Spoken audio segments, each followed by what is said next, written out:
भाई नागपुर हो, संभल हो, इंदौर हो, बहराइच हो, जब भी कोई हिंसा होती है तो हमारे यहां यह कह दिया जाता है कि डीजे बज रहा था इसलिए लोग भड़क गए। कभी कह दिया जाता है मस्जिद में सुतली बम फेंक दिया इसलिए हिंसा हो गई। कभी कह दिया जाता है कि धार्मिक कपड़े को जला दिया इसलिए हिंसा हो गई। कभी कह दिया जाता है कि धार्मिक झंडा उतार दिया इसलिए हिंसा हो गई। कभी कह दिया जाता है कि सर्वे करने टीम आ गई, पारा हाई हो गया तो हिंसा हो गई। कभी किसी ने व्हाट्सएप स्टेटस लगा दिया तो उसका गला रेत दिया। बॉस क्या ही हिसाब बैठा हुआ है। हर बार ये सब हिंसा करने की बहानेबाजी साबित होती है ये चीजें। यही बात नागपुर की हिंसा में भी सामने आ गई है। नागपुर हिंसा को लेकर इंडी गठबंधन और ओवैसी एंड कंपनी जैसे लोग कह रहे थे कि धार्मिक कपड़े को जलाने की वजह से हिंसा हुई। यही सुन रहे थे ना आप कल से कि धार्मिक कपड़ा जल गया इसलिए गुस्सा आ गया और आग लगा दी। हालांकि उनकी यह बात 24 घंटे के अंदर झूठी साबित हो गई। इनका झूठ पकड़ा गया क्योंकि ये लोग नागपुर हिंसा की जो वजह बता रहे थे वो वजह ही गलत निकली। नागपुर हिंसा को लेकर दावा यह था कि वीएचपी और बजरंग दल के कार्यकर्ताओं ने जिस हरे कपड़े पर औरंगजेब का पुतला जलाया उस कपड़े पर कुरान की आयतें लिखी थी जिस वजह से धार्मिक भावनाएं भड़क गई। लेकिन जब जांच हुई है तो उसमें सामने आया है कि जिस हरे कपड़े की बात की जा रही है उस पर कुरान की आयतें नहीं लिखी हुई थी।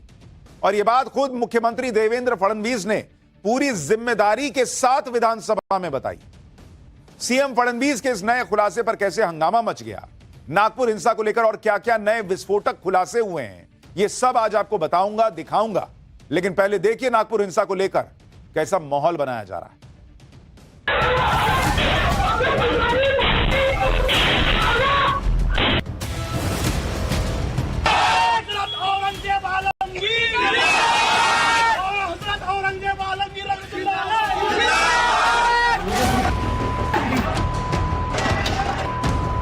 जो भी वहाँ उनकी कब्र है उखाड़ डालो, लेकिन उस वक्त चंद्रबाबू नायडू और नीतीश कुमार जी को जरूर बुलाइए। कि भाजपा को महाराष्ट्र का मणिपुर करना है। औरंगजेब की कब्र नहीं खोद रहे हैं, इस देश की कब्र खोदने की आप कोशिश कर रहे हैं। कि बजरंग दल या विश्व हिंदू परिषद ये लोग तो दंगाई है ना, संविधान विरोधी है, देश विरोधी है, इंसान विरोधी है।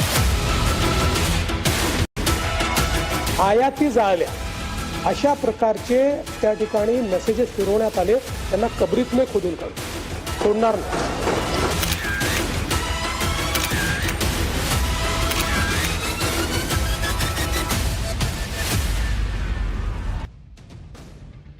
महाराष्ट्र के मुख्यमंत्री ने सबसे बड़ी बात यह कह दी कि भाई जिस हरी चादर को आग लगाई गई क्योंकि सांकेतिक प्रदर्शन चल रहा था, वहां एक सांकेतिक कब्र बनाई गई, उस पर एक हरा चादर रखा गया और उसको जलाया गया प्रदर्शन के नाम पर। अफवाह उड़ा दी गई भाई कि भाई उसमें कुरान की आयतें लिखी थी और उसको जला दिया गया। महाराष्ट्र के मुख्यमंत्री कह रहे हैं कि उस चादर पर कोई कुरान की आयत नहीं लिखी हुई। और मुख्यमंत्री देवेंद्र फडणवीस ने यह बातें हवा में नहीं कही, विधानसभा में बोलते हुए सीएम देवेंद्र फडणवीस ने बताया कि सरकार ने प्रदर्शन में इस्तेमाल हरी चादर को वेरीफाई कराया। उस चादर पर आयतें लिखी ही हुई नहीं थी, सरकार ने मैग्नीफाई करके जांच कराई है। इसके बावजूद इस तरह की अफवाह फैलाई। फडणवीस आज विधानसभा में नागपुर हिंसा को लेकर फायर हो गए। फडणवीस ने यहां तक कह दिया कि पुलिस वालों पर जिन्होंने हमला किया है उन्हें कब्र से भी खोद कर लाएंगे। सुनिए एक बार फडणवीस को। जसं त्या ठिकाणी औरंगजेबाची कबर जाळली गेली आणि त्याच्यावर कुठली आयात लिहिलेली नव्हती, कुठलीच नाही, त्याचं नीट आम्ही व्हेरिफिकेशन केलं, त्याला मॅग्निफाय करूनही व्हेरिफिकेशन केलं, पण जाणीवपूर्वक आयाती जाळल्या अशा प्रकारचे त्या ठिकाणी मेसेजेस फिरवण्यात आले आणि त्यातून अशा प्रकारची घटना पुढची जी काही ती घडलेली आहे। पुन्हा सांगतो, नागपूरच्या प्रकरणामध्ये ज्यांनी पोलिसांवर हल्ला केलेला आहे त्यांना कबरीतने खोदून काढू सोडणार नाही। आपने देवेंद्र फडणवीस को सुना, उन्होंने नागपुर हिंसा का असली सच बता दिया कि चादर पर कोई धार्मिक बात नहीं लिखी हुई। लेकिन अब सुनिए कल असदुद्दीन ओवैसी, ये भाई साहब देश के सांसद हैं, असदुद्दीन ओवैसी नागपुर हिंसा पर क्या कह रहे थे। ओवैसी यही थ्योरी बता रहे थे कि कुरान की आयतें वाला कपड़ा जला और पुलिस ने एक्शन नहीं लिया, इसलिए पब्लिक को गुस्सा आ गया। फिर एक लाइन जोड़ दिए कि अरे जो हुआ बहुत गलत हुआ। लेकिन पब्लिक के गुस्से को जस्टिफाई करने के लिए उन्होंने भी झूठ बोला कि वहां आयतें लिखी हुई थी कुरान की, इसलिए यह सब हुआ। एक बार ओवैसी का वो बयान आपको याद दिलाता हूं, सुनिए एक बार, फिर बताऊंगा कि अगर धार्मिक कपड़े को नहीं जलाया गया तो फिर नागपुर में हिंसा भड़की कैसे, उसकी असल वजह जांच में क्या निकल गई। तो आपने क्या किया कि कुरान की जो आयतें हैं, जो वर्सेस हैं कुरान के, जो एक कपड़े पर लिखी जाती हैं, उसको आपने जलाया। और जब ये हरकत हो रही थी तो उसी वक्त जाकर मुकामी वहां के जो मुसलमान और हिंदू लोग थे, जाकर कंप्लेन किए डीसीपी को कि इसको रुकवाइए, देखिए ये जो कपड़ा है जिसपे कुरान करीम के आयतें लिखी हैं, वर्सेस लिखी है, मत करिए। जलाया गया, एक्शन नहीं लिए। उसके बाद शाम में ये सब चीजें हुई। मैं उसका कंडेम करता हूँ वायलेंस का, मगर इसको टोटल देखिए आप कि जो स्टेटमेंट्स एमिनेट हुए हैं, जो स्टेटमेंट दिए गए हैं मिनिस्टर्स की तरफ से, अभी भी दिए जा रहे हैं, भाई आप रूल ऑफ लॉ को फॉलो करिए ना। मतलब आप देखिए कितनी आसानी से झूठ बोल दिया भाई, पूरी भीड़ को जस्टिफाई कर दिया एक तरीके से कि भाई ऐसी चीज हुई तो गुस्सा आ गया। गुस्सा आने का मतलब यह नहीं है कि जब गुस्सा आया पत्थर चला दिए, जब गुस्सा आया शहर जला दिए, किसी दिन देश जला दोगे क्या। लेकिन जो गुस्से की वजह भी बताई गई वो भी झूठी निकली। नागपुर हिंसा को लेकर कल से ओवैसी जैसे नेता यह माहौल बना रहे थे कि भाई ये भीड़ तो अचानक इसलिए भड़क गई क्योंकि धार्मिक कपड़े को जलाया गया। लेकिन 17 मार्च के बाद का जो नया वीडियो अब हाथ लगा है उसमें साफ पता चल रहा है कि मामला धार्मिक कपड़े को जलाने का था ही नहीं। गुस्सा तो औरंगजेब को लेकर था। शायद मैसेज देना था मोदी को, आरएसएस को कि देखो मुसलमान सड़क पर उतरकर क्या कर सकता है। आप देखिए 17 मार्च की दोपहर को नागपुर में पुलिस स्टेशन के बाहर जो भीड़ जुटी थी वो कैसे औरंगजेब जिंदाबाद के नारे लगा रही है। सुनिए एक बार इस भीड़ को। औरंगजेब आलमगीर, हजरत औरंगजेब आलमगीर रहमतुल्लाह अलैह, सुल्तान औरंगजेब रहमतुल्लाह अलैह। औरंगजेब जिंदाबाद के नारे लग रहे हैं। म्यूजिक बज जाए, डीजे बज जाए, कोई जीत का जश्न मनाते हुए गुजर जाए सामने से तो इनका पारा हाई हो जाता है। और आप सोचिए वहां पर उन लोगों का पारा कितना हाई हो रहा होगा, उन हिंदुओं का जिनके छत्रपति संभाजी महाराज का क्रूरता से कत्ल किया था इस औरंगजेब ने। उनका पारा नहीं आ रहा, हाई हो रहा होगा कि उस औरंगजेब के जयकारे लग रहे हैं। लेकिन किसी ने जलाया क्या, तोड़फोड़ की क्या, आगजनी की क्या, पत्थर चलाया क्या तुम पर। यह तो सिर्फ एक वीडियो है, ऐसे कई वीडियो हैं जो नागपुर पुलिस के हाथ लगे, जिन्हें खंगालकर पुलिस साजिश का एक एक सच सामने ला रही है। नागपुर हिंसा की अब तक जांच में 5 बड़े खुलासे हुए।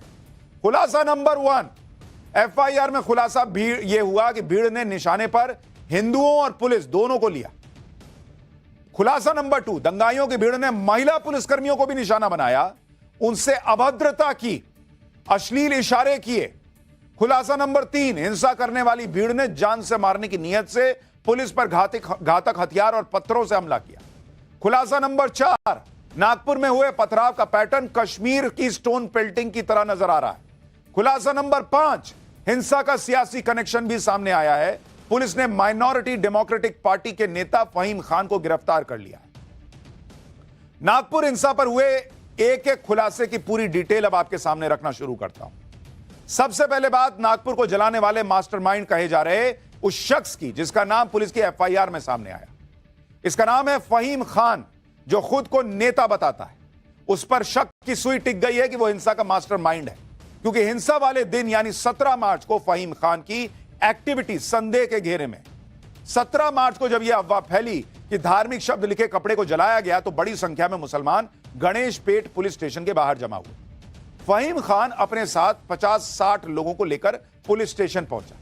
पुलिस स्टेशन के बाहर औरंगजेब को महान बताते हुए नारेबाजी की गई। गणेश पेट पुलिस स्टेशन के बाहर फहीम खान ने पुलिस पर एक तरफा एक्शन लेने का आरोप लगाया। कह दिया कि अब मुसलमान अपने हक के लिए खुद आवाज उठाएगा। सुनिए फहीम खान ने क्या कहा। ठीक है, प्रदर्शन करना किसी के खिलाफ आपका संवैधानिक अधिकार है, लेकिन मुसलमानों की कलमे की चादर को जलाना ये कहाँ की बात हुई? वहाँ पर जो है कलमे की चादर को जलाई गई, जिसमें हमारे कुछ बंदों ने जाके विरोध किया और उसके बाद में प्रकरण सामने आया और पुलिस वालों ने लाठीचार्ज सिर्फ एक पक्ष के ऊपर किया। डीसीपी और एसीपी साहब ने जो है आश्वासन दिया कि, और वो हमेशा आश्वासन वाला लॉलीपॉप मिलता है हमारे को। अल्हम्दुलिल्लाह ये कौम जो है अपने हक के लिए खुद आवाज उठा लेंगी। ये सुना आपने? दिन में ही ये बोल के गया था कि ये कौम अपने हक के लिए खुद आवाज उठा लेगी। भाई पुलिस को तुमने दिया लिख के, पुलिस क्या करे? वो निकले बाहर एनकाउंटर कर दे। क्या जांच ना करे कि तुमने जो लिख के दिया वो क्या है? और अभी जांच में यही निकल के आया ना कि धार्मिक चादर थी भी नहीं, उस पर कुरान की आयतें लिखी हुई नहीं थी। लेकिन भाई को माहौल बनाना था, उसने बना दिया। जिस घटना से मुसलमानों की भावनाएं आहत हुई कहा जा रहा है, उसकी शिकायत पुलिस में करा भी दी गई थी। उसके बाद भी पुलिस स्टेशन पर भड़काऊ नारेबाजी हुई। फहीम खान अपने समर्थकों के साथ पुलिस स्टेशन के बाहर पहुंचा। इतना ही नहीं, शाम को फहीम खान नागपुर के शिवाजी चौक पर अपने समर्थकों के साथ पहुंचे। शिवाजी महाराज चौक पर पहले से 500-600 लोग जमा हो चुके थे। वहां भी पुलिस के साथ फहीम खान की बहसबाजी हुई। शिवाजी चौक पर फहीम खान और पुलिस की बहस के वीडियो उसके समर्थकों ने सोशल मीडिया पर वायरल करने शुरू किए। वीडियो में लिखा था कि भगवा आतंकवाद बजरंग के खिलाफ एमडीपी मैदान में है। यानी पहले पुलिस स्टेशन के बाहर हंगामा और नारेबाजी और उसके बाद शिवाजी चौक पर हंगामा और उसके वीडियो को वायरल करना। यह थी क्रोनोलॉजी। क्या फहीम खान चाहता था कि हिंसा भड़के? किसके इशारे पर वो ये काम कर रहा था? इन सब की जांच अब पुलिस कर रही। यानी नागपुर हिंसा की साजिश के तार फहीम खान तक पहुंचते दिख रहे हैं। पुलिस ने फहीम खान को गिरफ्तार भी कर लिया। उसे कोर्ट में पेश किया गया, जहां से 21 मार्च तक के लिए पुलिस हिरासत में उसे भेज दिया। अब फहीम खान से पुलिस सारे जवाब हासिल करेगी। आप यह भी देखिए कि फहीम खान है कौन। Faheem Khan Minority Democratic Party का नागपुर अध्यक्ष है। 2024 में फहीम खान ने नागपुर से लोकसभा चुनाव भी लड़ा था। फहीम खान ने नितिन गडकरी के खिलाफ चुनाव लड़ा था। फहीम खान का नाम नागपुर हिंसा की एफआईआर में भी दर्ज है। फहीम खान पर हिंसा के लिए लोगों को भड़काने का आरोप लगा है। फहीम खान भीड़ को जमा करने और हथियार लहराने का आरोप झेल रहा है। आरोपी फहीम खान पुलिस की गिरफ्त में। हिंसा के दिन फहीम खान और बाकी आरोपियों ने कैसे हिंसा भड़काई, उसकी पूरी डिटेल एफआईआर में। नागपुर हिंसा से जुड़ी एफआईआर के मुताबिक हिंसा करने वाली भीड़ ने भड़काऊ नारेबाजी की। कैसी कैसी नारेबाजी हुई आपको दिखाता हूं। एफआईआर के मुताबिक नारे लग रहे थे कि अभी पुलिस को दिखाते हैं इनको और किसी भी हिंदू को छोड़ने का नहीं है। अब पुलिस दिखाई दे रही है, हमें इन्हें और किसी भी हिंदू को छोड़ना नहीं है। ये वहां पर नारे लग रहे थे। तुम हिंदू समाज के पुलिस हो और तुमने जानबूझकर हमारे धर्म की चादर जलाने में मदद की। ये भी वहां पर लोगों ने भड़काने के लिए कहा। ये एफआईआर में और भी बड़े बड़े खुलासे किए गए। बताया गया कि कैसे देखते ही देखते कुछ लोगों की भीड़ बड़े समूह में बदल गई। एफआईआर के मुताबिक एमडीपी नेता फहीम खान ने थाने पर 50 से 60 लोगों की भीड़ जुटाई। दोपहर में केस दर्ज करने के बावजूद शाम को हिंसा हुई। 50-60 लोगों की भीड़ 400-500 में बदल गई। भीड़ के पास कुल्हाड़ी, पत्थर, लाठियां, खतरनाक हथियार थे। इलाके में आतंक फैलाने के इरादे से घातक हथियार लहराए गए। जान से मारने की नीयत से पुलिस पर घातक हथियार से हमला हुआ। पुलिस कर्मियों को रोकने के लिए उन पर पेट्रोल बम तक फेंके गए। नागपुर हिंसा में यह भी खुलासा हुआ है कि दंगाइयों ने जानबूझकर महिला पुलिसकर्मियों को भी निशाना बनाया। एफआईआर के मुताबिक अंधेरे का फायदा उठाकर आरसीपी दस्ते की महिला कांस्टेबल के साथ अश्लील हरकतें हुई। उनकी वर्दी और शरीर को गंदी नीयत से छुआ गया। इसके अलावा दंगाइयों की भीड़ ने महिला पुलिसकर्मियों को अश्लील इशारे किए, भद्दे भद्दे कमेंट किए। यह सब करते हुए शर्म नहीं आई? महिला पुलिसकर्मी के साथ यह सब करते हुए शर्म नहीं आई? तब अपने धर्म का ख्याल नहीं आ रहा था? यह सारा खुलासा पुलिस के एफआईआर से हुआ है। यानी पहले से प्लानिंग बनाकर भीड़ इकट्ठा करके नागपुर में हिंसा भड़काई गई। यह बात धीरे धीरे स्पष्ट होने लगी। पुलिस और वो भी महिला पुलिस पर हुए हमले से महाराष्ट्र सरकार एक्शन में आ गई। महाराष्ट्र के गृह राज्य मंत्री भी कह रहे हैं कि यह हरकत करने वालों को किसी कीमत पर छोड़ा नहीं जाएगा। जो भी महिला पुलिस कर्मचारी के ऊपर अगर विनय भंग हुआ है तो बिल्कुल किसी को, जिन्होंने किया उनको नहीं छोड़ा जाएगा। 17 मार्च की रात को नागपुर में जो बवाल मचा, उसमें दंगाइयों ने महिला पुलिसकर्मियों को भी टारगेट किया। घरों में बंद महिलाओं को भी डराया धमकाया। आप सुनिए हिंसा की पीड़ित महिलाएं खुद क्या बता रही हैं कैमरे पर। लोगों ने ये सब चीजें फेंक फेंक के हमारे दरवाजे में इसमें डाल दिए थे, तोड़ डाले, पत्थर डाले, कुंडियां, ये जो गमले जितने थे ये हमारी खिड़कियां तोड़ दी इन लोगों ने। पूरे। हाँ, तो ये वहाँ तो कॉम्प्रेसर के ऊपर वगैरह देखिए पत्थर मारे हुए हैं सब। अच्छा, घर में कोई नहीं होने के कारण बहुत ज्यादा डर गए थे। बिल्कुल। तो ऐसा फिर दरवाजा हमने बंद कर लिया। बहुत ही हादसा हुआ उस दिन, ऐसा घर में नहीं घुसे वो लोग, नहीं तो क्या कैसा। नागपुर में 17 मार्च को हिंसा हुई, लेकिन कल फिर से माहौल खराब करने की कोशिश हुई। सोचिए, इतना होने के बाद नागपुर के खदान रोड पर कल स्थानीय लोगों ने दंगों के एक आरोपी को पहचान लिया। सीसीटीवी फुटेज में दिख रहा आरोपी कल इसी बस्ती में आया था। इसके बाद स्थानीय लोगों ने उसे पकड़ लिया। ये तो वही लग रहा है।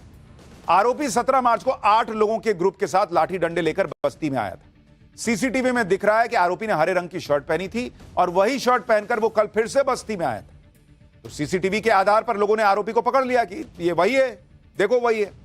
आरोपी को लोगों ने पकड़ तो लिया, लेकिन जैसे ही ये खबर फैली कि वहां पर 200-250 लोगों की भीड़ जमा हो गई, आरोपी को पकड़ते ही 200-250 लोगों की भीड़ आ गई। भाई, इलाके में तनाव फैल गया, जिसके बाद स्थानीय लोगों ने पुलिस को फोन किया। 10 मिनट में पुलिस आई और आरोपी को अपने साथ ले गई। मतलब आप देखिए कि आरोपी को लोगों ने पकड़ा तो उस पर भी हंगामा करने के लिए 200-250 लोगों की भीड़ आ गई। आरोपी को पकड़ने के बाद क्या हुआ, वहां की पब्लिक खुद बता रही है, सुनिए। रिकॉर्डिंग देख रहे थे सब मोबाइल में, जो दंगों की चालू है उसके अंदर एक लड़के की पहचान हुई जो कलर की शर्ट दंगे में पहना था, वो भी कल पहना था। तो उसको पकड़ने के बाद उसको रखे, तो यहाँ थोड़ा सा तनाव हुआ तो पुलिस वालों को बुलाया। पुलिस वाले आए, 10-15 मिनट में उनको पुलिस वालों के हैंडओवर हमने कर दिए। उन 8 लड़कों में से एक लड़का ये बस्ती में ही एक दुकान है जिसमें आया हुआ है। दुकान वाले से बोला कि इस लड़के को हमारे हवाले कर दो, लेकिन उस झंझट में यहाँ पे अराउंड 200-250 लोगों का मजमा जमा हो गया और तब पुलिस आई और पुलिस ने वो लड़के को लेकर चले गई। नागपुर हिंसा से जुड़े नए खुलासे हो रहे हैं। नागपुर में कश्मीर पैटर्न का इस्तेमाल हुआ था। महाराष्ट्र गृह विभाग के मुताबिक नागपुर में पथराव का पैटर्न कश्मीर के पथराव जैसा लग रहा है। 4 घंटे के अंदर लोगों को मैसेज भेजकर मोबिलाइज किया गया। हमले के लिए आसपास के पत्थरों का इस्तेमाल किया गया। आम लोगों के साथ पुलिस को वैसे ही टारगेट किया गया जैसे कश्मीर में किया जाता था सुरक्षा बलों। इसलिए पुलिस और एजेंसियां कश्मीर स्टोन पेल्टिंग पैटर्न के एंगल से भी जांच कर रही हैं। क्या नागपुर में हिंसा भड़काने के पीछे कोई बड़ी साजिश है, इसकी भी जांच पुलिस कर रही है। नागपुर से हमारी एक ग्राउंड रिपोर्ट देखिए, फिर आपको बताता हूं कि इस पूरे मामले में और क्या शॉकिंग खुलासे हुए हैं और कैसे इतना सब कुछ सामने आने के बाद भी कुछ नेता इन लोगों को डिफेंड कर रहे हैं। टाइम्स ऑन भारत की इन्वेस्टिगेशन में यह बात सामने आई है कि जो एफआईआर है उसके अंदर भी पुलिस को यह जांच करने पर पता चला कि जो पथराव किए गए थे वो पत्थर इस नाम से खरीदे गए थे कि अब यहाँ पर किसी तरीके का कंस्ट्रक्शन होना है। गांधी द्वार पर मौजूद छत्रपति शिवाजी महाराज के स्टैचू पर जहाँ हिंदू संगठनों ने प्रदर्शन लिया, उसी के बाद से वहाँ पर जलाने काटने का सिलसिला शुरू हुआ। ये महिला पुलिसकर्मियों को हम इसलिए जरूरी दिखाएंगे क्योंकि इन्हीं के ऊपर लगातार हमला किया जा रहा था। इन्हीं के ऊपर साफ तौर पर इनकी यूनिफॉर्म को खींचने का काम, फाड़ने का काम और गाली देने का काम किया जा रहा था। यह पूरी गली को ब्लॉक किया गया है क्योंकि यहाँ पर सैकड़ों की संख्या में जो है लोगों को परेशान किया गया, महिलाओं को टारगेट किया गया, गाड़ियों को जलाया गया। यह वह घर है जो आप देख रहे हैं जहाँ पर पुलिस अपने आप को अंदर बचाने की कोशिश के लिए भागी, जहाँ पर तुलसी माता का पौधा यहाँ पर शुभ अंकित के तौर पर लगाया गया है, लेकिन इसे ही तोड़कर लोगों ने यहाँ पर पथराव किए। गाड़ियों की जहाँ पर आग लगाई गई, इन्हें तोड़ने की कोशिश की गई, आगे पीछे हर जगह से इनके ऊपर पथराव किए गए। ये पहली, यह दूसरी गाड़ी और इस गाड़ी के अंदर एक छोटे से श्री गणेश की मूर्ति है। नागपुर में हमारे संवाददाता ने स्थानीय लोगों से बात की तो पहले तो उन्होंने नागपुर पुलिस को जिम्मेदार ठहराया कि भाई नागपुर पुलिस ने कार्रवाई करने में देरी की, इसलिए हिंसा बढ़ गई। लेकिन जब हमारे रिपोर्टर ने पूछा कि पत्थरबाजी क्यों हुई, तो स्थानीय लोगों ने सारा ठीकरा बाहरी लोगों पर फोड़ दिया कि बाहरी लोगों ने पत्थरबाजी की। एक बार स्थानीय लोगों को भी सुनिए, फिर बताऊंगा कि इस घटना को लेकर पॉलिटिक्स कैसे हो रही। शिकायत करना उचित था या पत्थरबाजी को आप जायज मान? नहीं, शिकायत किया है, थाने में बाकायदा कंप्लेंट की हुई है उसको लेके, लेकिन उस पर मतलब एक्शन ना होने की वजह से या लेट होने की वजह से सब इतना मामला हुआ है। अब ये नहीं देख रहे कि भावनाओं को ठेस पहुंचाया गया, ये होता ही नहीं जमा। कहाँ से शुरू हुआ? ये जमा क्यों हुए लोग? आपने कहा कि लोगों की भावनाएं आहत हुई, तो ऐसा क्यों हुआ कि आपके मोहल्ले के लोग पत्थर लेकर नहीं निकले या उन्होंने पत्थरबाजी नहीं की, बाहर के लोग आए, मुंह पे कपड़ा बांध के आए और पत्थरबाजी करने लगे? तो इसमें षड्यंत्र क्यों ना कहा जाए? षड्यंत्र आप देखिए, इसको षड्यंत्र का नाम दीजिए। भावनाएं उनकी आहत हुई और उन लोगों ने जो किया, हम तो यहाँ रह रहे हैं, वो आप यहाँ रह रहे इसीलिए आपने यहाँ पत्थरबाजी नहीं की, ऐसा है क्या? भी रहते तो ऐसा नहीं करते, क्योंकि ये है ना कि जो आया वो इसी मकसद से आया था कि पत्थरबाजी करनी है। अब उसको तो पत्थरबाजी करना उसका मकसद वही बता सकता है सर, हम तो नहीं बता सकते। तो हमने कंप्लेंट कर दी है। वही मैं कह रहा हूँ कि जिसने पत्थरबाजी की उसको जायज कैसे ठहरा? पत्थरबाजी को जायज हम बोल ही नहीं रहे। नहीं, मुझे एक चीज समझ में नहीं आती, हर चीज का एक प्लेन एक्सप्लेनेशन है। भावनाएं आहत हो तो भावनाएं तो उनकी भी आहत हो गई जिनके गाड़ी में गणेश जी की मूर्ति देखकर तुमने फोड़ दिया, फिर वो भी आगजनी करे, फिर तुम्हारी भड़के तुम करो, फिर वो करे वो करे, इसी हिसाब से चलते रहो, देश में आग लग जाए तो फिर। और भावनाएं भड़कती हैं तो उसी के लिए ना कानून बना हुआ है भाई। किसी की भी किसी भी चीज पे भावना भड़क सकती है और 1 घंटे में नहीं हुआ तो हम जला देंगे, ये वाला पैटर्न क्या है भाई? व्हाट्सएप स्टेटस कैसे लगा दिया, भावना भड़क गई, गला काट, ये कौन सी भावना भड़क रही है भाई? भावनाएं सबके पास हैं, भड़कने का हिसाब सबके पास है। ऐसा नहीं है कि एक अकेले वर्ग विशेष के पास बीपी जो है वो बढ़ने का ठेका है, सबका बढ़ता है, लेकिन कानून से चलना है भाई, देश है। और नहीं कानून मानिएगा तो फिर आप ही का नुकसान है, जाइए जेल। फिर नागपुर हिंसा के सारे वीडियो मौजूद हैं, किस किस ने हिंसा फैलाई, बाकायदा एफआईआर में नाम दर्ज है, वीडियो फुटेजेस हैं, सब कुछ सामने है। लेकिन बॉस, पॉलिटिक्स के चक्कर में इस देश के नेता अलग लेवल पर है। पप्पू यादव जैसे नेता वीएचपी और बजरंग दल को कोस रहे हैं, इन पत्थरबाजों को नहीं कोस रहे हैं। वीएचपी और बजरंग दल पर हिंसा फैलाने का आरोप लगा रहे हैं। वीएचपी और बजरंग दल के कार्यकर्ताओं को शमशान भेजने की बात कर रहे हैं। जिन्होंने नागपुर को जलाया, पुलिस पर हमला किया, उनके खिलाफ तो पप्पू यादव एक शब्द बोलने को तैयार ही नहीं है। सुनिए पप्पू यादव को। ये बजरंग दल या विश्व हिंदू परिषद, ये लोग तो दंगाई है ना, संविधान विरोधी है, देश विरोधी है, इंसान विरोधी है। इन लोगों पर तो प्रतिबंध बैंड कर देना चाहिए आजीवन, जो हमेशा संविधान से ऊपर हो जाए। तो ऐसी संस्था, ऐसे व्यक्तियों को तो जगह जेल में या शमशाने में होना चाहिए। कोई कंप्रोमाइज नहीं करना चाहिए देश की संप्रभुता से। सही बात है, इनका हिसाब यह है कि जो डेमोक्रेटिक तरीके से प्रदर्शन कर रहा था बजरंग दल, वीएचपी, उसको तो शमशान में होना चाहिए, मतलब मार देने की बातें कर रहे हैं एक तरीके से, इशारे इशारे। लेकिन जिन्होंने पत्थर चलाया, जिन्होंने आगजनी की, जिन्होंने दंगे भड़काए, उन लोगों के इनके हिसाब से चलिएगा तो उनको माला पहनानी चाहिए। तुमने बहुत अच्छा काम किया दोस्त। ये इस देश की पॉलिटिक्स का हिसाब है। नागपुर में हिंसा का औरंगजेब से कनेक्शन साफ दिख रहा है, लेकिन इस मामले में खूब पॉलिटिक्स चल रही है। कल तक उद्धव ठाकरे की पार्टी कह रही थी कि औरंगजेब की कब्र को महाराष्ट्र से नहीं हटाना चाहिए क्योंकि वो शौर्य का प्रतीक है। लेकिन अब उद्धव कह रहे हैं कि कब्र हटानी है तो हटाओ, साथ में कुछ शर्तें जोड़ दी उन्होंने। सुनिए नागपुर हिंसा पर उद्धव ठाकरे और उनके बेटे आदित्य ठाकरे क्या कह रहे हैं। जो भी वहाँ उनकी कब्र है उखाड़ डालो, लेकिन उस वक्त चंद्रबाबू नायडू और नीतीश कुमार जी को जरूर बुलाई। नहीं, मैंने कहा ना कि उन्हीं की सरकार है ना, चिल्ला चिल्ले नाटक ढोंग क्यों कर रहे, नाटक क्यों कर रहे? जाओ मोदी जी के पास। और नहीं, और जो बुलडोजर यूपी में चला रहे थे वैसा बुलडोजर चलाओ ना, किसने रोका है? मुख्यमंत्री कार्यालय से क्यों ना कोई रिएक्शन आई जब अफवाहें फैलने लगी थी? क्या उनको पता नहीं था ये होने वाला है?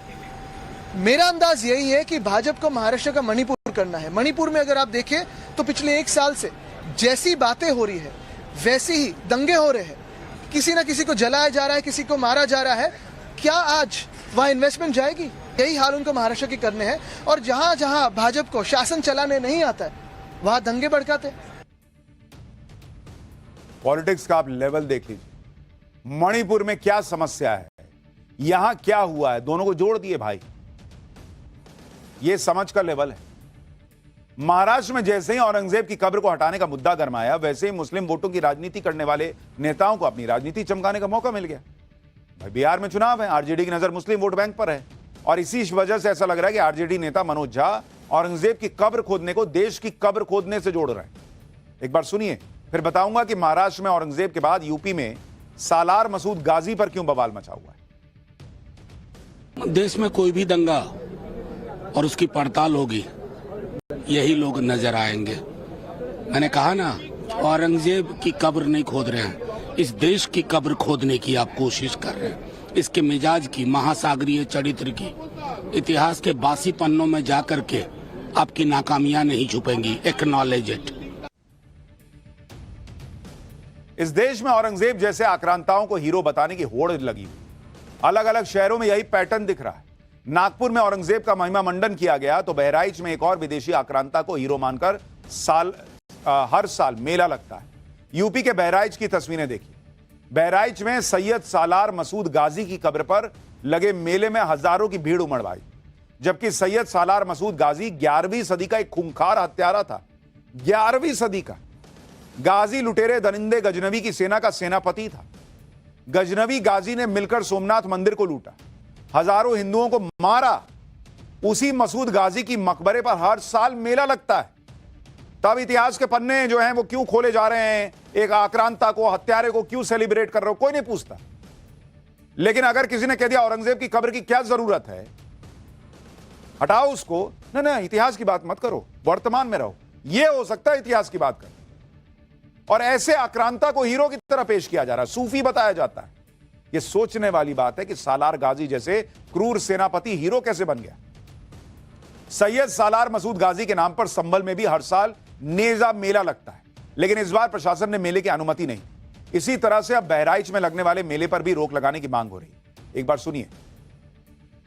अगर संभल में मजार पर जो वहां मेला लगता है, अगर उसको बंद किया जाता है तो बहराइच में भी सैयद सलार मसूद गाजी का मेला जो लगता है उसको बंद करना चाहिए। वहां जो मजार लगा हुआ है उसको वहां से हटा देना चाहिए। जो लोग उनको रोल मॉडल मानते हैं, मैं उनकी निंदा करता हूं और ऐसे लोगों के नाम पे किसी भी आयोजन को नहीं होना चाहिए हमारे देश और प्रदेश में।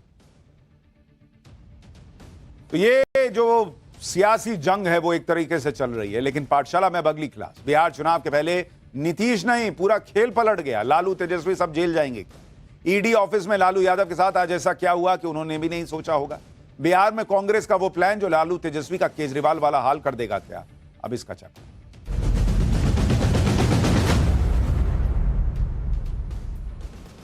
बिहार में 6 महीने बाद विधानसभा चुनाव हैं और आरजेडी समेत पूरा विपक्ष हल्ला मचा रहा है कि नीतीश कुमार फिर पलटी मारेंगे। लेकिन बॉस, यहां तो खेल ने पलटी मार दी, क्योंकि कहां तो नीतीश कुमार के पलटने की चर्चाएं चल रही थी, अब अचानक से चर्चा यह हो रही है कि क्या लालू यादव, तेजस्वी यादव, राबड़ी देवी सब जेल में चले जाएंगे क्या? वैसे तो लालू परिवार के लिए मुसीबत नई नहीं है। लैंड फॉर जॉब केस में लालू परिवार ऑलरेडी घिरा हुआ है और इसी केस में आज लालू यादव से फिर पूछताछ हुई। ईडी ने लालू यादव समेत उनके पूरे परिवार पर ऐसा शिकंजा कसा है कि लालू यादव को समझ ही नहीं आ रहा कि इससे निकला कैसे जाए, कहीं जेल जाने की नौबत ना आ जाए। अगर ऐसा हुआ तो बिहार की सियासत एक बार फिर 180 डिग्री घूम जाएगी। लालू यादव जेल चले गए तो चुनाव से ठीक पहले आरजेडी का भट्टा बैठ जाएगा बॉस। लालू यादव के जेल जाने से आरजेडी का वोट बैंक खिसक सकता है। लालू यादव के बेटे तेजस्वी यादव की सियासत खत्म हो सकती है। आरजेडी का दोबारा सत्ता में आने का सपना टूट सकता है। ऊपर से बिहार में कांग्रेस ने भी आरजेडी की नींद उड़ाई हुई है, क्योंकि बिहार में भी कांग्रेस बिल्कुल दिल्ली वाला गेम खेलने की तेवर में। मतलब जैसे कांग्रेस ने आम आदमी पार्टी का हाल खराब किया था, वैसा ही खेल बिहार में कांग्रेस आरजेडी के साथ कर सकती है। उसके बारे में आगे बताऊंगा, लेकिन पहले आप आरजेडी की करंट सिचुएशन को समझिए, क्योंकि आज भले ही लालू से पूछताछ हुई है, लेकिन कल को उन्हें भी जेल हो सकती है। लैंड फॉर जॉब के केस में लालू यादव के जेल जाने के कितने चांस हैं, यह आगे बताऊंगा। उससे पहले देखिए, जब आज लालू प्रसाद यादव ईडी ऑफिस पहुंचे तो हुआ क्या क्या। भाई, लालू यादव आज सुबह 11 बजे, ये तस्वीर देखिए, पटना में ईडी दफ्तर पहुंचे थे। जब तो वहां पहले से ही सैकड़ों की तादाद में आरजेडी नेता और कार्यकर्ता पहुंच गए थे। जैसे ही लालू यादव की गाड़ी पहुंची ईडी दफ्तर के बाहर, लालू यादव जिंदाबाद के नारे लगने लगे। लालू यादव के साथ उनकी बड़ी बेटी और पाटलिपुत्र से सांसद मीसा भारती भी ईडी ऑफिस पहुंची थी। ईडी दफ्तर में अंदर जाने से पहले लालू यादव ने कुछ देर रुककर मीडिया के कैमरों के सामने पोज भी दिया और फिर मीसा भारती के साथ दफ्तर के अंदर चले। लालू यादव से ईडी ने 4 घंटे पूछताछ, 4 घंटे। ईडी अधिकारियों ने सबसे पहले लालू यादव का हालचाल पूछा। लालू यादव भी नहीं सोचे होंगे कि इतना बढ़िया ट्रीटमेंट अंदर मिलेगा। उनसे पहले पूछे सब ठीक है ना। फिर केस से जुड़े कई सवाल पूछे। सुबह 11 बजे शुरू हुई पूछताछ 3 बजे तक चली।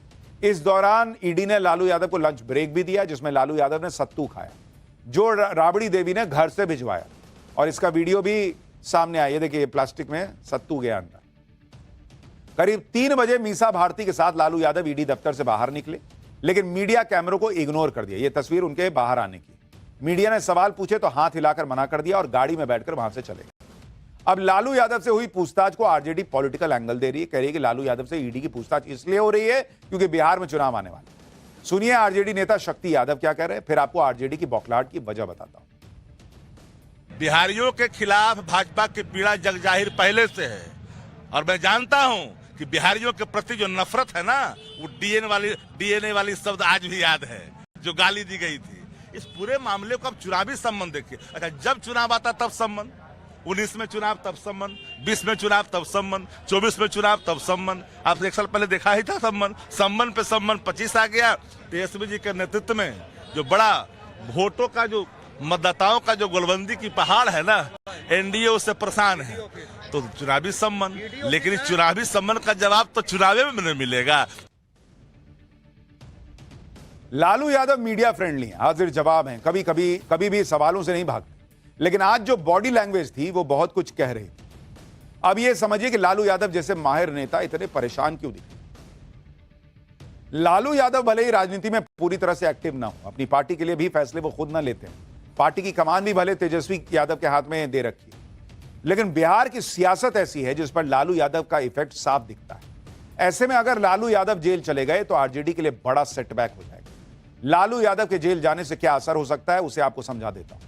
बिहार में पिछली बार 28 अक्टूबर 2020 में विधानसभा चुनाव शुरू हुए थे और चुनाव से ठीक पहले 9 अक्टूबर 2020 को लालू यादव को जमानत मिली। 2020 में लालू यादव को जमानत मिलने का सीधा असर विधानसभा चुनावों में दिखा था और आरजेडी के पक्ष में ऐसा माहौल बन गया कि आरजेडी 75 सीटों के साथ सबसे बड़ी पार्टी बनकर उभरी थी बिहार के अंदर। तेजस्वी यादव को यही चिंता सता रही होगी कि अगर चुनाव से ठीक पहले लालू यादव जेल चले गए तो आरजेडी की राजनीति के लिए बहुत बड़ा झटका होगा। इसलिए तेजस्वी यादव अब एजेंसीज पर निशाना साध रहे हैं। तेजस्वी यादव क्या कह रहे हैं वो भी एक बार सुन लीजिए, उसके बाद लालू यादव के जेल जाने के कितने चांस हैं ये भी बताता हूं। अब बीजेपी की ABCDEF A to Z जो भी टीमें हैं या जो बीजेपी के IT सेल हैं, अब केवल उनका काम बिहार में ही है। हम लोगों को कोई फर्क पड़ने वाला थोड़ी है। कोई आए जाए ठीक है, एक कानूनी एक व्यवस्था है, उस कानूनी व्यवस्था का हम सब लोग पालन करने वाले लोग हैं। बुलाता है हम लोग जाते हैं, लेकिन होना कुछ थोड़ी है। आपको लगता है कि आप तो स्वाभाविक है ना।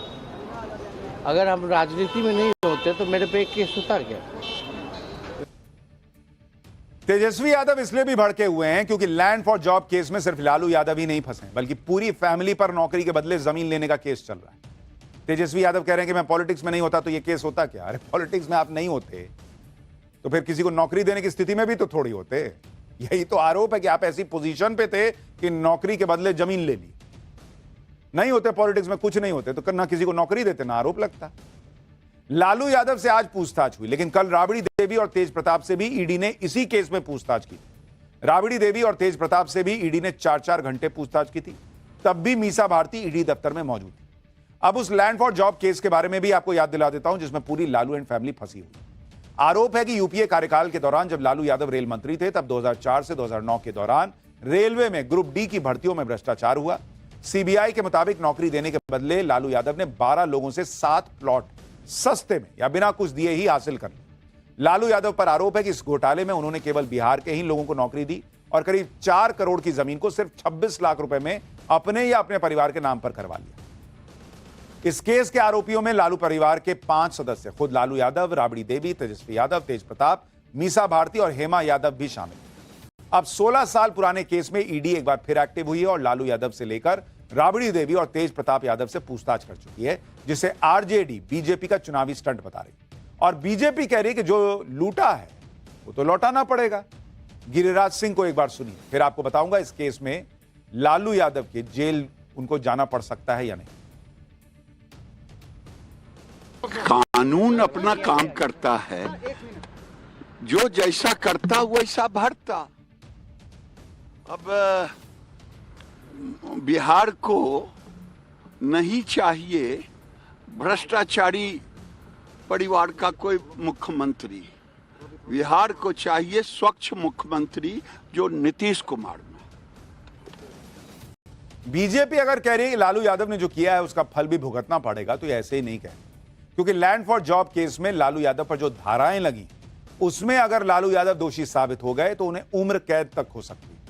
इस केस में आपराधिक साजिश रचने की धारा 120B लगी है, जिसमें उम्र कैद से लेकर फांसी तक का प्रावधान है। मूल्यवान दस्तावेजों के साथ जालसाजी की धारा 467 लगी है, इसमें भी उम्र कैद हो सकती है। धोखाधड़ी से किसी की संपत्ति हड़पने से जुड़ी धारा 420 लगी है, जिसमें 7 साल जेल का प्रावधान है। छल के मकसद से जालसाजी की धारा 468 भी ठोक दी गई है, जिसमें 7 साल तक की कैद का प्रावधान। यानी अगर इस केस में लालू यादव पर आरोप साबित हो गए तो लालू यादव के लिए जेल के दरवाजे खुल जाएंगे और उन्हें पूरी उम्र भी जेल में बितानी पड़ सकती है। तेजस्वी यादव एक तरफ लालू के जेल जाने की आशंका से घिरे, दूसरी तरफ कांग्रेस ने आरजेडी के लिए मुसीबत बढ़ा दी। लग रहा है कि बिहार में लालू तेजस्वी का केजरीवाल वाला हाल हो सकता है। कांग्रेस ने बिहार में प्रदेश अध्यक्ष अखिलेश प्रसाद सिंह को हटा दिया और राजेश कुमार को बागडोर सौंप दी। राजेश कुमार दलित समुदाय से आते हैं। राजेश कुमार औरंगाबाद की एससी आरक्षित सीट कुटुंबा से विधायक है। 2015 में वो पहली बार कांग्रेस की टिकट से विधायक बने थे और 2020 में भी उन्होंने अपनी सीट बरकरार रखी। कांग्रेस ने राजेश कुमार को प्रदेश अध्यक्ष बनाकर साफ कर दिया है कि 2025 का चुनाव उन्हीं की अगुवाई में लड़ा जाएगा। जबकि देखा जाए तो कांग्रेस ये अच्छी तरह जानती है कि बिहार में दलित वोटों पर आरजेडी की अच्छी पकड़ है। इसके बाद भी कांग्रेस ने राजेश कुमार को प्रदेश अध्यक्ष बनाया। बिहार चुनाव से पहले कांग्रेस यह साबित करने की कोशिश कर रही है कि राज्य में अपने अस्तित्व के लिए वो कुछ भी कर सकती है। कांग्रेस लगातार ऐसे फैसले ले रही है जिससे यह संदेश जाए कि अब उनकी पार्टी को बिहार में लालू यादव के साए में रहना पसंद नहीं। अभी कुछ दिन पहले कांग्रेस ने पलायन रोको नौकरी दो नाम से पदयात्रा भी वहां शुरू की है। इस यात्रा की कमान अनौपचारिक रूप से कन्हैया कुमार को सौंप दी गई थी, जबकि कन्हैया कुमार और आरजेडी में 36 का आंकड़ा चलता है।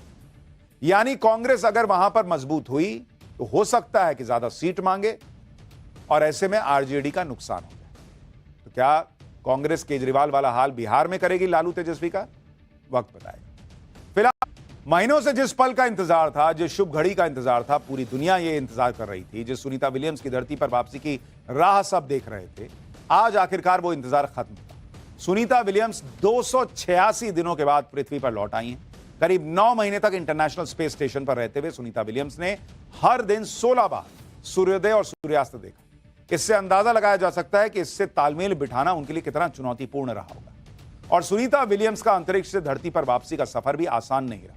कई बार उनकी अंतरिक्ष से वापसी टली भी, और आज जब वो धरती पर लौटी तो उनके इस सफर में क्या क्या चुनौतियां आई उसकी पूरी डिटेल आगे बताऊंगा।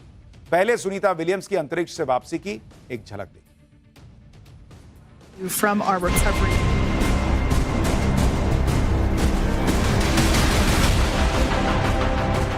You're looking at 800 meters. A live view of Crew 9, just minutes away from splashing down off the coast of Tallahassee, Florida.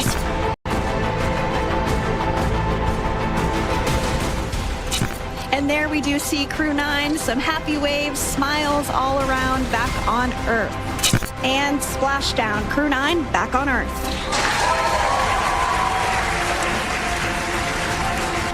Vic, Alex, Butch, Sunny, on behalf of SpaceX, welcome home.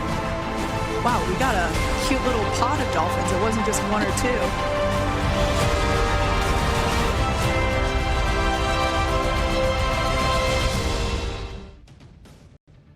International space centre से पृथ्वी तक आने का सफर Sunita Williams और उनके साथी astronauts ने करीब 17 घंटे में पूरा किया। भारतीय समय के मुताबिक आज सुबह 3:27 पर सुनीता विलियम्स समेत 4 अंतरिक्ष यात्रियों को लेकर स्पेस एक्स का ड्रैगन कैप्सूल फ्लोरिडा के तट के पास समंदर में। ड्रैगन कैप्सूल के धरती पर पहुंचते ही कंट्रोल रूम में मौजूद लोगों ने तालियां बजाकर उसका स्वागत किया। समंदर में उतरने से ठीक पहले यानी भारतीय समय के मुताबिक सुबह 3:24 पहले ड्रैगन कैप्सूल के 2 पैराशूट खुले इस तरह से, और फिर रफ्तार कम होनी शुरू। इसके बाद 2 और पैराशूट खुले। जिस समय स्पेसक्राफ्ट समंदर में उतरा उसके चारों तरफ डॉल्फिन्स चक्कर लगाती भी नजर आई, मानो वो भी सुनीता विलियम्स और दूसरे एस्ट्रोनॉट, ये देखिए डॉल्फिन्स तैर रही हैं, वो भी मान लीजिए वेलकम करने पहुंची। नासा के कंट्रोल रूम में बैठे स्पेस साइंटिस्ट भी डॉल्फिन्स को देखकर हैरान हो गए। ये देखिए, ये वो तस्वीर है जब वो धरती पर पहुंचे थे। इस दौरान स्पेस एक्स का रिकवरी शिप ड्रैगन कैप्सूल के पास पहुंच गया, जो कि लैंडिंग साइट से करीब 3 किलोमीटर की दूरी पर रुका हुआ था। रिकवरी शिप ने ड्रैगन कैप्सूल को रस्सियों की मदद से शिप पर चढ़ाया। ये देखिए, वो वहां समुद्र में उतरा, उसके बाद उसको खींच के ऊपर जो है वो चढ़ा लिया गया। इसके बाद साफ पानी से ड्रैगन कैप्सूल को पहले धोया गया। काफी देर तक उस पर पानी की बौछार होती रही। ये देखिए, एस्ट्रोनॉट्स के बाहर निकलने से पहले रिकवरी क्रू ने स्पेसक्राफ्ट की सफाई की। इसके बाद ड्रैगन कैप्सूल का दरवाजा खुला और पूरी दुनिया को धरती पर लौटी सुनीता विलियम्स और दूसरे अंतरिक्ष यात्रियों की पहली झलक देखने को मिली। उन्होंने भी हाथ हिलाकर सबका अभिवादन किया। फिर वो घड़ी भी आई जब 9 महीने से ज्यादा वक्त तक स्पेस में फंसी रही सुनीता विलियम्स स्पेस क्राफ्ट से बाहर निकली। ये देखिए, ये वो लम्हा था।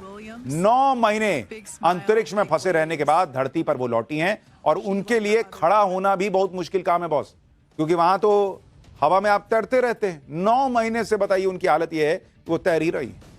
इस तरह की हालत। सुनीता विलियम्स 9 महीने बाद अंतरिक्ष से सही सलामत धरती पर लौट आई हैं, लेकिन अंतरिक्ष से धरती तक का उनका सफर किसी बड़ी चुनौती से कम नहीं रहा, क्योंकि स्पेस से पृथ्वी के वायुमंडल में एंट्री के दौरान एक वक्त ऐसा भी आया जब सुनीता विलियम्स और उनके साथी एस्ट्रोनॉट्स को लेकर आ रहा ड्रैगन कैप्सूल आग के गोले में बदल गया था। यह तस्वीर देखिए। इस दौरान स्पेसक्राफ्ट का टेम्परेचर बहुत ज्यादा बढ़ जाने की वजह से नासा के कंट्रोल रूम से उसका कम्युनिकेशन भी पूरी तरह टूट गया। हालांकि किसी भी स्पेस मिशन में यह पड़ाव जरूर आता है, क्योंकि होता क्या है, जब भी कोई स्पेसक्राफ्ट अंतरिक्ष से पृथ्वी के वायुमंडल में प्रवेश करता है तो उसकी रफ्तार करीब 28,000 किलोमीटर प्रति घंटे की होती है।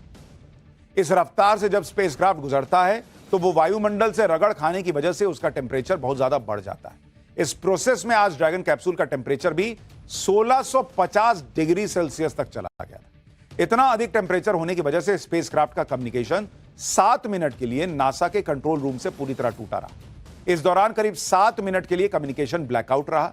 यान से संपर्क ही नहीं हो पा रहा था। लोगों की धकधकी बढ़ गई भाई कि क्या हो रहा है। लेकिन इस चुनौती को भी पार करते हुए स्पेसक्राफ्ट ने समंदर में सफल लैंडिंग की। यह चुनौती कितनी मुश्किल थी, इसके लिए इन दोनों तस्वीरों को देखिए। पहली तस्वीर उस वक्त की है जब ड्रैगन कैप्सूल एस्ट्रोनॉट्स को लेकर स्पेस स्टेशन से रवाना होने की तैयारी कर रहा है। स्पेसक्राफ्ट बिल्कुल नया और साफ नजर आ रहा है। जबकि दूसरी तस्वीर को देखिए। यह तस्वीर ड्रैगन कैप्सूल की धरती पर पहुंचने की बाद की आपको दिखा रहा हूं। यह तस्वीर देखिए। इसमें वो बुरी तरह जला हुआ नजर आ रहा है। बाहर की परत पूरी तरह जल चुकी है और कई जगहों पर तो अंदर का मेटल नजर आ रहा है। इतनी बुरी तरीके से उसमें आप समझिए टेम्परेचर बढ़ गया। तो ये हालात हो गए थे और उसके बाद सुनीता विलियम्स बाहर आई। आप सोचिए, डोनाल्ड ट्रंप को लेकर भी आपको एक चीज की तारीफ डोनाल्ड ट्रंप की करनी होगी कि उस आदमी ने कहा था कि मैं बचा कर लाऊंगा तो लाऊंगा। उन्होंने कहा कि भाई उसने तो जो बाइडेन ने वहां भेज के छोड़ दिया है। उन लोगों के उनका मूड ही नहीं था कि भाई सुनीता विलियम्स को लाना है।